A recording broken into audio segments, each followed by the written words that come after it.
again thank our sponsors, Union Carbide Corporation, United Catalysts Incorporated, Marathon Ashland Petroleum, LLC, Millennium Chemicals, Fisher Scientific, Chemical Abstracts, Quantachrome, Micromeritics, and the American Chemical Society Colloid and Surface Chemistry Division. All of these folks sponsored and helped enable this meeting, and we would like to thank them very much.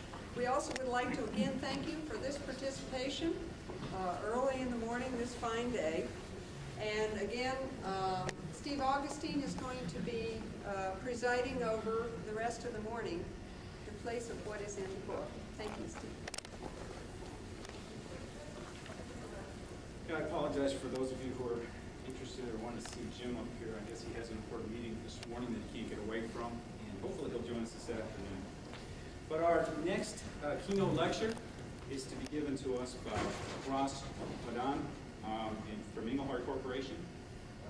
His topic will be kinetics of catalytic cracking, and his co-authors are G. Yalouris and J.A. Domesic. Ross got his undergraduate degree from the University of Bombay. From there he went to Stanford University, where he worked with Michel Boudard to get his master's and his PhD. He did postdoctoral work at the University of Wisconsin at Milwaukee with Professor Keith Hall. From there he went on to the corporate research for Exxon Research and Engineering. And from there went on to Engelhard Corporation, where he is presently at.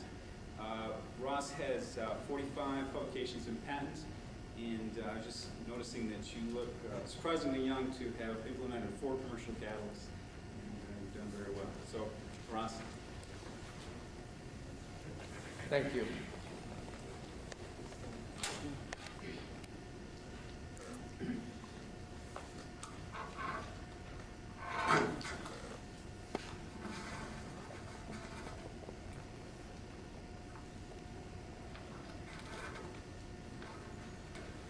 Is this fine? Yes. I want to thank Pat Doolan for this invitation. It's really nice to be here. My first visit to West Virginia, actually my second. 22 years ago I was in Morgantown asking for money from the government, but this is a better visit. Let's see. When Pat asked me, I was wondering what I could speak to you about, and over the last 10 years, Jim and I have been collaborating on a program which is sort of ending. And I guess now we'll start collaborating on probably finding out everything that was wrong with this. But I'd like to give you this story today. And it started off about 10 years ago, and I want to acknowledge the 2 students, Jim Rapowski and Luis Aparicio, who really made with us a lot of the initial mistakes and an understanding of how we could evolve microkinetic modeling and try to understand the picture of catalytic cracking. I also want to acknowledge Gail Hodge at Engelhard, who did a lot of the acidity work, and my late technician, who passed away, Stan Kozio, who did all the work on the measuring the kinetics. Okay. What I'd like to cover today is a sort of a mix of several things. Each one hopefully leads to the next.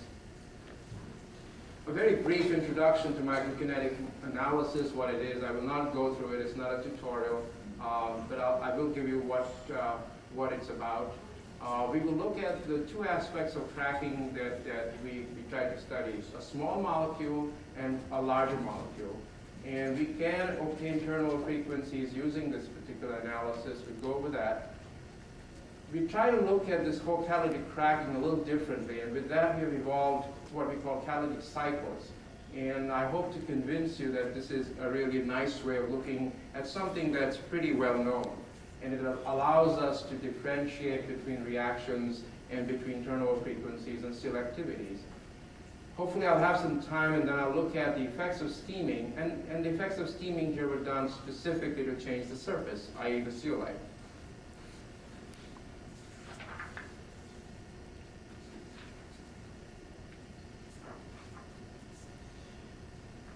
This kinetic modeling is really what we want to do is examine the reactions. and to guide you in future experiments. It is not here to prove reaction mechanisms, and I'm not going to prove reaction mechanisms. What we do obtain is whether the selected mechanism is reasonable or not. If we put steps in that are not reasonable, this particular method will let us know that. We can get the relative rates, both the forward and the reverse rates. It gives us the significance and the importance of the reaction steps. Again, it's a relative number. The relative surface coverages of the reaction intermediates, how they change depending on conversion or reactor length. And again, more importantly, as we evolve this particular methodology, we must know how we want to change the catalyst, because it's really to design the catalyst.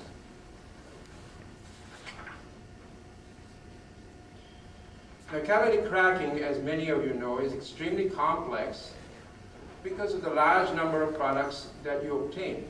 So doing gas oil cracking and doing this is out of the question. Even isobutane, in order to just look at the major products, which were, I believe, 11, we had to use 21 steps, and for 2-methylhexane, 33 steps, and I won't put all those steps up there.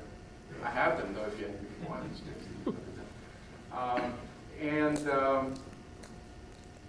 The chemistry is very straightforward. It's the chemistry that most of us have grown up using, the carbeniamine initiation, beta scission, isomerization, the hydride ion transfer, the desorption of the olefin from the surface, and oligomerization reactions. The individual cycles are made up of all of these reactions, and as I said, I will go through that. What kinetics cannot tell you is a detail of exact mechanistic handling of what's going on the surface. For example, for us, we are not interested in how the initiation step takes place. It could be by a proton attack, it could be by free radicals. The methodology would change a little bit, but for simplicity, what we've done is just we've used the Bronsted acid site as the site of reaction and just used the proton attack on the paraffin as our initiation step for this particular exercise. Again, very briefly, what we tend to do in this particular approach is to fix one parameter and use the others as adjustable parameters. And you saw the number of steps. There were, 66 from 2-methylhexane. There were 33 steps, so 66 parameters. And we use only 11 or 10 adjustable parameters. And I'll show you that in the end, we end up using only one adjustable parameter. And it's important because the more you adjust, the better, of course, your analysis is, and that's not what we want to do. What we do is first obtain the free exponential factors for the forward and reverse steps, and we calculate that. Here is where we have to make certain amounts of logical, I would say, guesswork as to what the transition state is and how, for example, the translational entropy of the transition state changes on the surface. Those are some things that we went back and forth trying to use reasonable calculations to do that. However, once we obtain this A, we keep it constant for all our analysis. We don't change that. Of course, as we improve our understanding of transition states with theory, we will obtain even better values of A. The activation energies, we use the Polanyi relationship, or the Evans-Polanyi relationship, if you might call it that, and the E0 are the adjustable parameters. But again, we don't need separate E0s for all the reaction steps. For every family, we use one E0. And for those reactions that are in equilibrium, E0, of course, becomes 0. And so now we have fixed parameters, adjustable parameters. And finally, probably the most difficult part is the heat of reaction, because you need the heat of reaction in the Polanyi expression. And how am I going to get the heat of reactions for some of these surface species?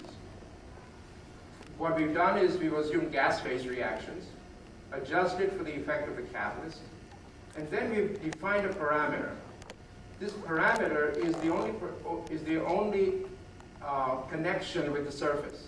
It is the surface stabilization enthalpy of the proton minus that of a carbenium ion. In a way, we look at it and say, okay, that is going to give us the acid strength. For example, if the stabilization enthalpy of the carbenium ion is high or low, this number is going to be high or low. So if it's a low number, that means the enthalpy is high here, then you have a strong acid. And that's our definition for this particular program that we were doing with the modeling. Another thing, again for simplicity, we assume that all the carbenium ions have the same surface stabilization FOB. So now we have one parameter. This is the surface parameter, I might call it, which will be the adjustable parameter. It is the only catalyst-dependent variable and affects the activation energy through the Polanyi equation. I'll go through this a little bit more in detail because this is kind of the important part of it. Just very briefly, to show you the way we look whether what we are doing is reasonable or not, is we look at all the experimental products in mole percent of the reactor exit. This is done at 15% conversion and at 500 degrees Kelvin. Let me apologize, I forgot the experimental slides, so while this is up, let me just tell you very quickly the conditions that we use for all experiments, now that I showed you the way we do our modeling. The way we do it is we use, let's see, isobutane is about 25% isobutane in helium. The 2-methylhexane is 10% in helium. We flow it through a fixed bed reactor, and we collect the products in about 30 to 45 seconds. We have a large valve in which we can collect the products over a period of time.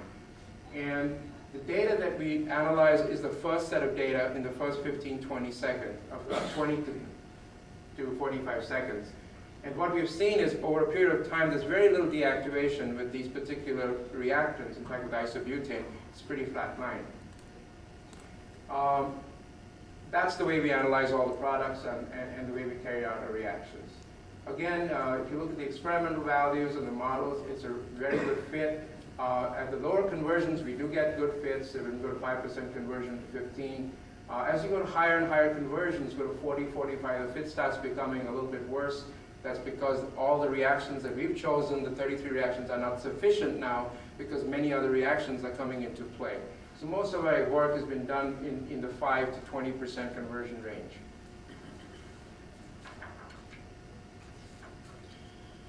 Okay, let's start getting into some of the data. What we obtained, this is for isobutane. It's the turnover frequencies. And we can now start looking at individual reactions. And this is the initiation and desorption reactions. They have to be equal. And here you see the initiation reaction, the initiation of the carbenium ions is almost invariant. It doesn't change much at all as you go right through the reactor or conversion. The hydride ion transfer increases dramatically. What that means is you first have to obtain carbenium ions on the surface before the hydride ion transfer can take place. For isobutane, in order for beta scission to take place, as you'll see later, you need the oligomerization of two small components. So the beta scission and the oligomerization track each other and increase as you go along the reactor. Now this is the small molecule isobutane case. We go to the 2-methylhexane case, again about the same conversion of 15%.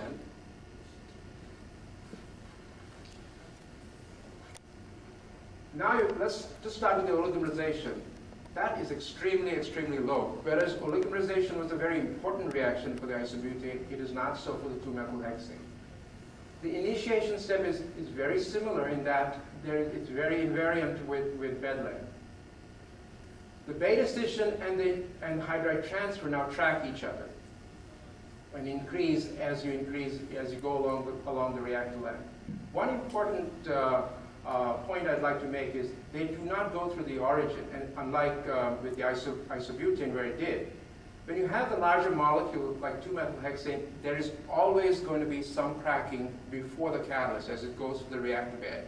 What you do is form a small amount of olefins, and that's the hydride ion transfer that takes place. In our modeling, what we do, since we have obtained the cracking that takes place in an empty reactor, we use that as the part of the reactant that's going into the catalyst. So besides the 2-methylhexane, we have a small amount of olefins going in as part of the reactants. So now you can see right away that there are certain similarities between isobutane and certain dissimilarities. If you look at just the overall observed turnover frequencies, or the site time yields rather, here I've compared on the same catalyst, isobutane cyclopentane versus 2-methylhexane, and you can see this dramatically higher rate cyclopentane for the larger molecule. And we know that in catalytic cracking. As you go larger and larger molecules, they convert much readily, much faster. And here you can see the actual cyclopentane is up by a factor of almost 10. Unfortunately, this work was done over a period of time, and we did not analyze this by microkinetic modeling, and I couldn't compare the two. So what I did instead was I had another set of data that was analyzed using 2-methylhexane, but was steamed to a much greater extent. So this particular catalyst is steamed at a higher severity, and I thought that would be okay to compare, since at higher severity you should actually decrease turnover frequencies. So now let us look at these two together on the plot that I just showed you, and show you the differences, the big differences between 2-methylhexane and isobutane.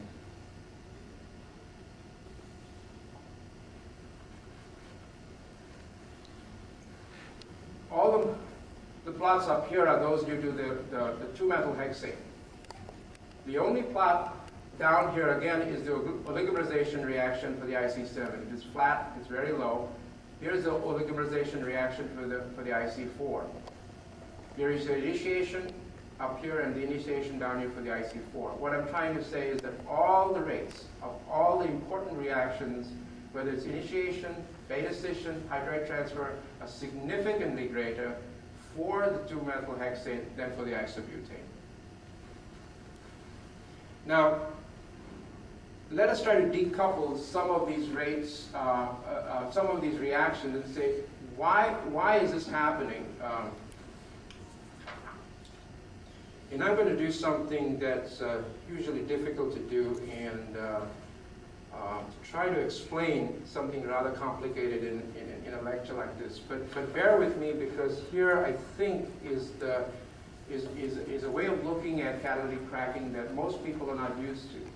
What we've done over here is put together the cycles of all these reaction rates that I was talking to you about. We have the intermediates, the proton, that's your surface, your propylcarbenium your IC7 species, and your C4 species. Each one of them is connected by a reaction. So for example, and this is a line that will be a reaction, and each reaction line is cut into two, whether you have a product, a reactant, or a product. So let me go through the three important cycles. Let me take you through step by step to the simplest one. Over here, for example, your IC7 is now reacting on the surface, doing protolysis, giving you propane and your carbenium ion, which now desorbs to give you your butene. This is the initiation, the blue line desorption cycle. What you get from here is one paraffin and one olefin.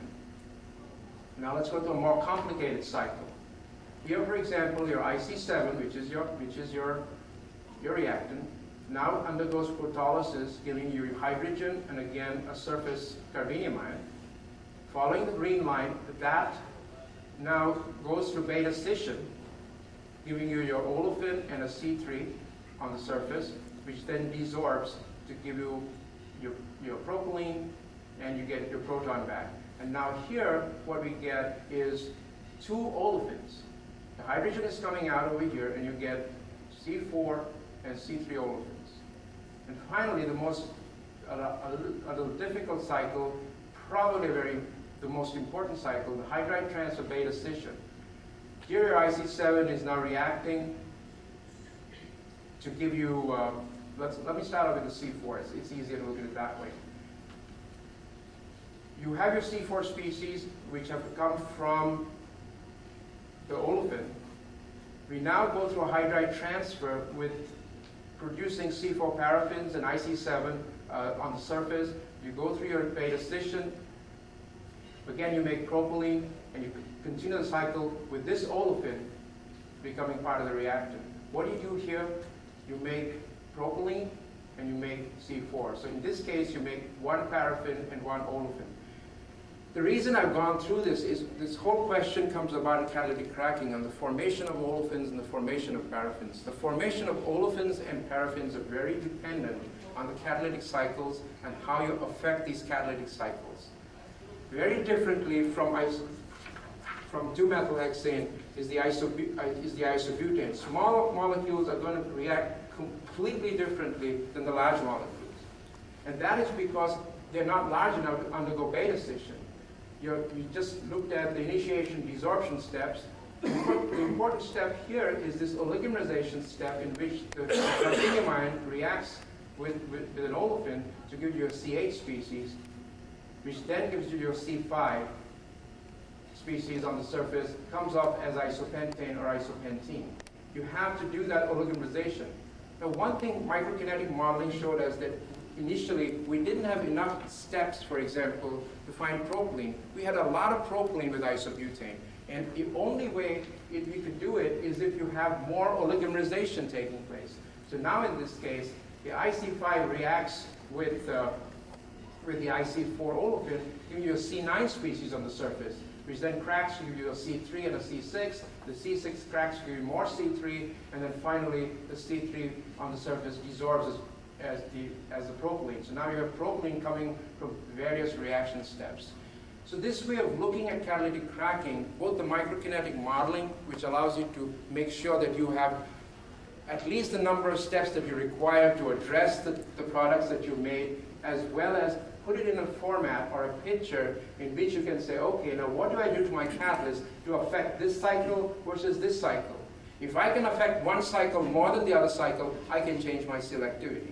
So that's a nice way, a helpful way of looking at catalytic cracking.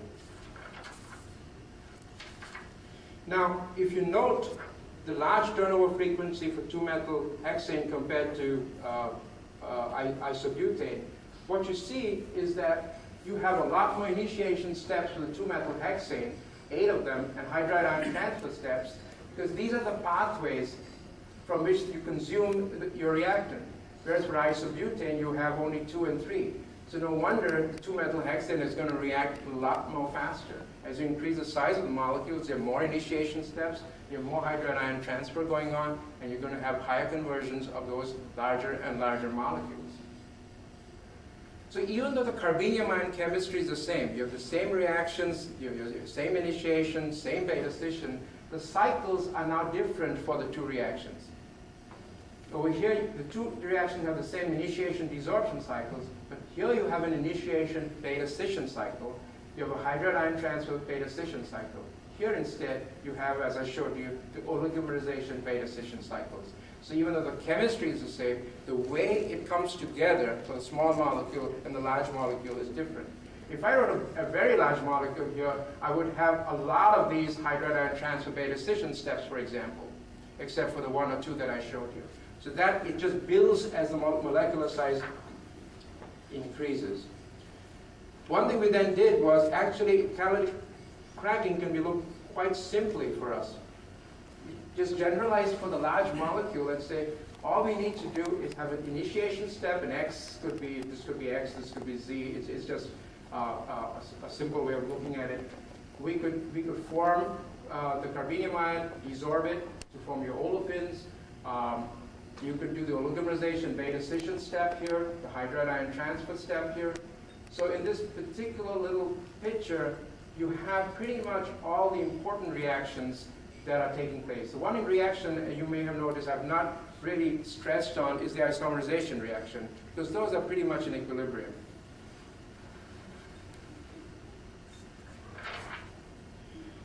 So this what I'd like to do now, before I take this off, is concentrate a little bit on this particular absorption-desorption reaction.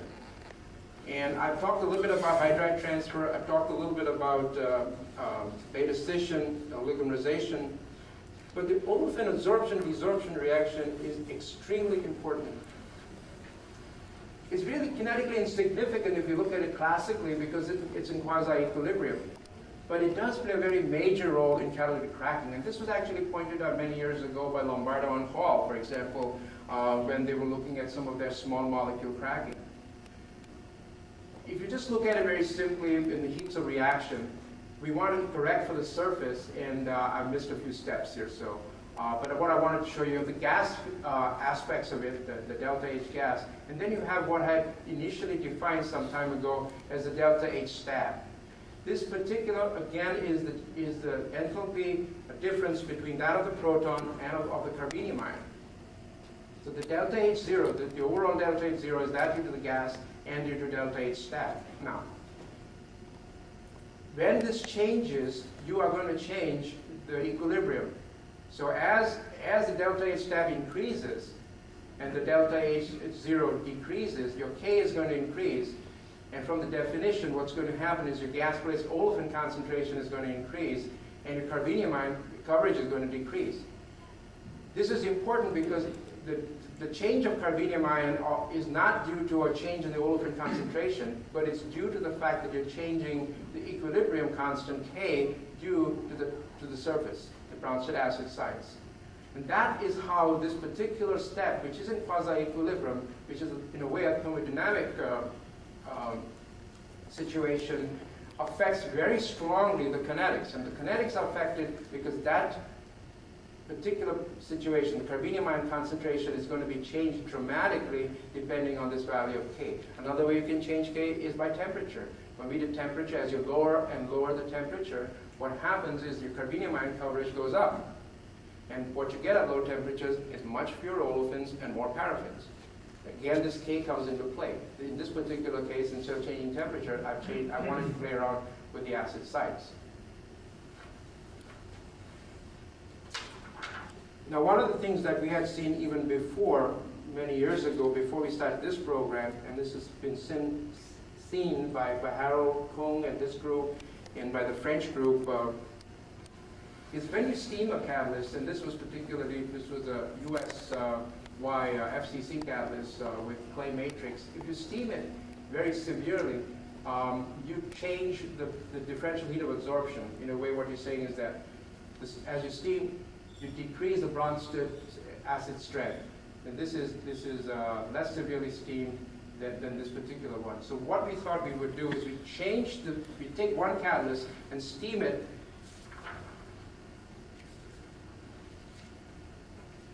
under various conditions, from very mild steaming on the top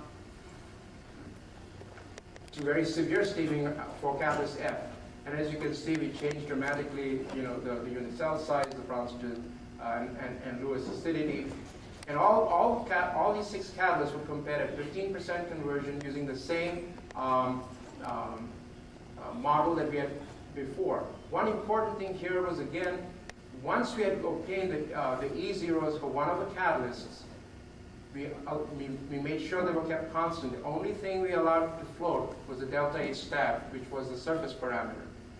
And as you can see now, the delta H stat started increasing as you went to higher and higher severities of steaming, which showing, just like the absorption data that I showed before on the microcalorimetry, that you were making a weaker and weaker acid because the delta H stat was going down. That was our definition at that time of acid strength. So now, what would that do to the particular reactions and the selectivity? If you look at the side time yield of the catalysts, this is all for 2-methylhexane now. I'm through with isobutane.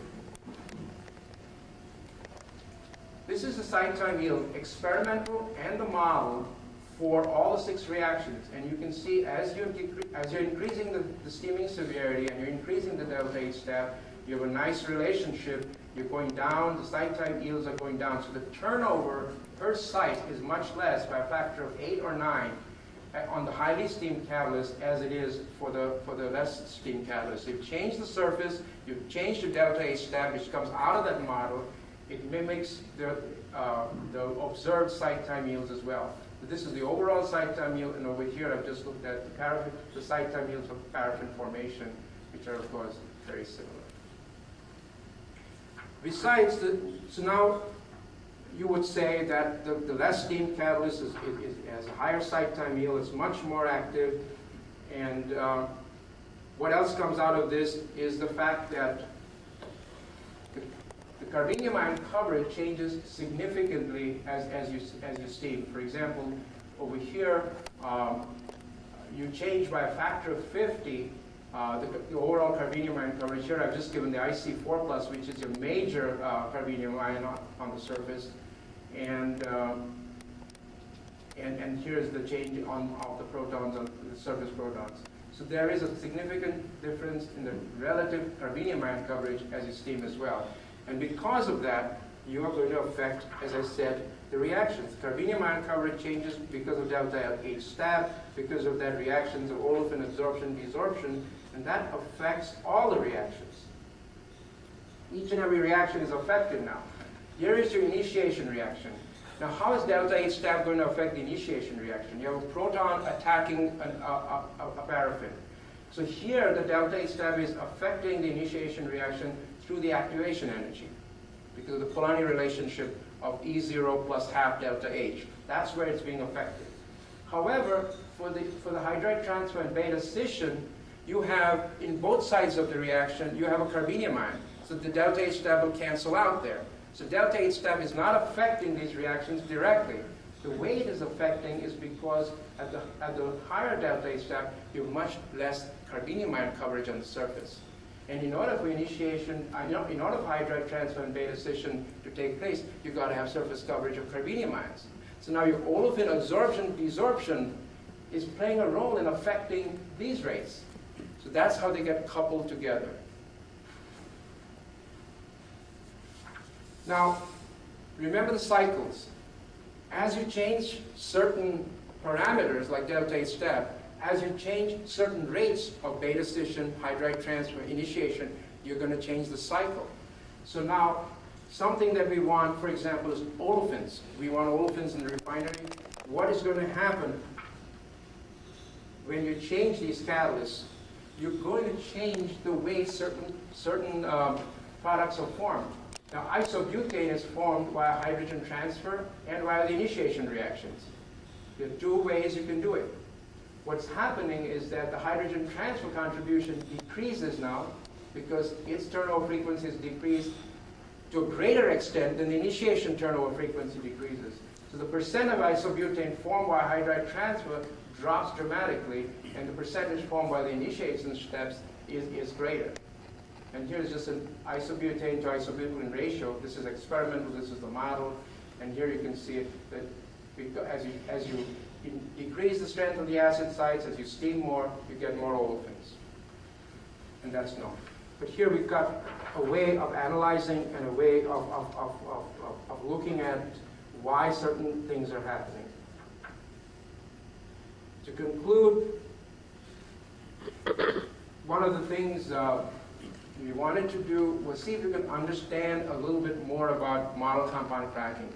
Most people have talked a little bit on that there's several different reactions, but how do they couple together? How do they come together? And how can a reaction that is changed in one way affect all the other reactions? That's what we wanted to get. That's the essence of what we were trying to do. And I think we're satisfied that at least we understand a little bit more, but there are several issues that we're still trying to address.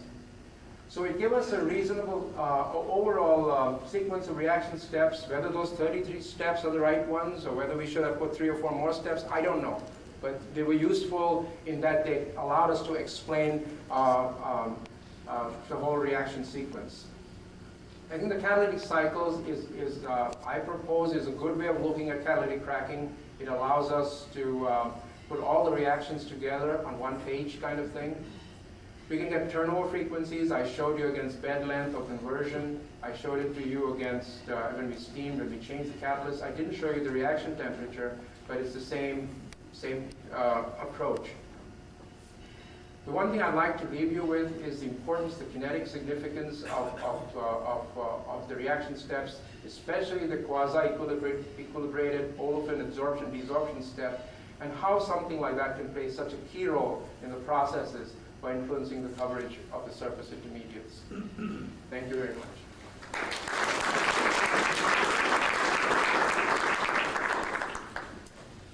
Time for some questions. Thoughts? One thing you mentioned, Harold Kuhn could observe the decrease with the steaming and the acidity.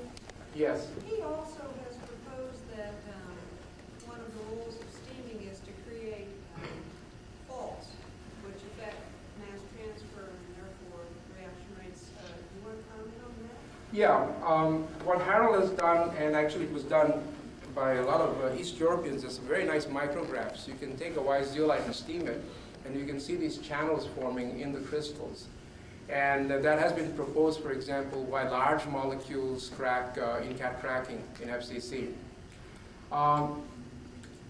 In this, what we've done in steaming here, it doesn't really matter in our case with isobutane 2-methylhexane.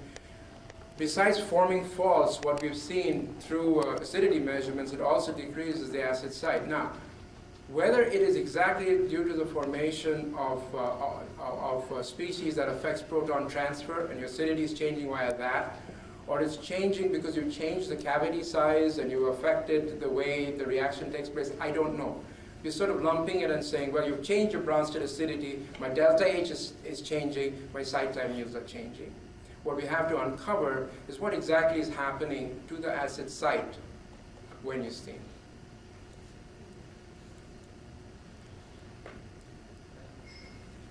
Well, in some of the work we've done, we have looked at steaming.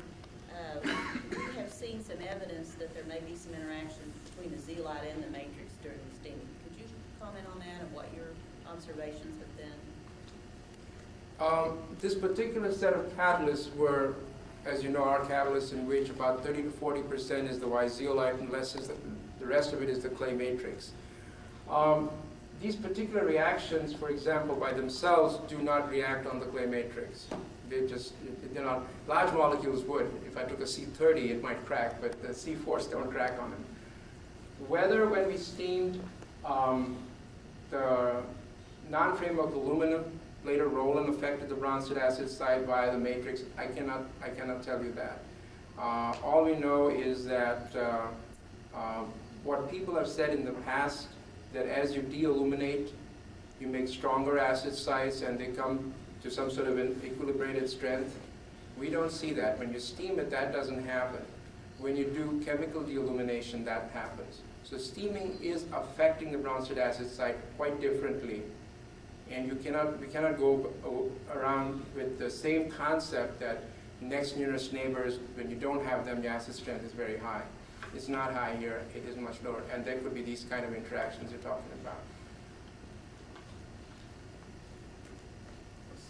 Also, in the chemical de-illumination work, they find rather remarkable increases in the rate of reaction without what appear to be any changes in the selectivity conversion relationship.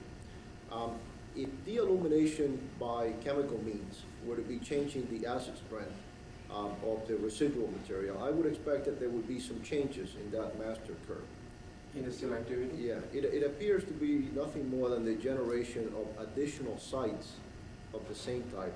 And I'm wondering if there's any way to use this to try to detect whether there is a particular role of an initiation site of some sort that is created by that chemical de-illumination. Did the terminal frequencies also increase? Dramatically, apparently. This is Whose work is that? McGregor's work. Oh, yeah. But one thing about Gary's work, that particular one, was the de-illumination was mild, if I remember. It wasn't severe. They did not go to very high de-illumination, but rather mild de-illuminations. One aspect of de-illumination I have found, this is just throwing it out, hand waving almost, is that do you now form those sites in which the initiation sites, as Enrique said, are not protolysis sites, but due to the formation of an electron acceptor, which now starts off the process as a sort of a surface free radical. If that happens, now you've got to initiate another second initiation step coming in there and starting off your whole chain. Is that in a way what you were saying? Yeah. Yeah. I think you could model that by just changing the initiation And like I said, now we're going to start proving ourselves wrong, now that we've done all this work. Yes, time for one more question. Yes, when the sample is steaming, you change the strength of the acid site, but at the same time, do you change the number of acid site? Yes, we measured that. Okay, and that's how affect the reaction?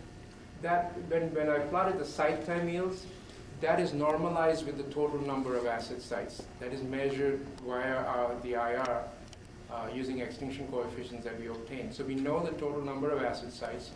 We know the moles reacted, and we divide the moles by the total number of acid sites to give you the site time unit turnover frequencies. Okay, so this, when you see the change, is not due to the number of sites, but it's due to this, what we call the strength of sites. I think we better. Let's thank Roxanne again.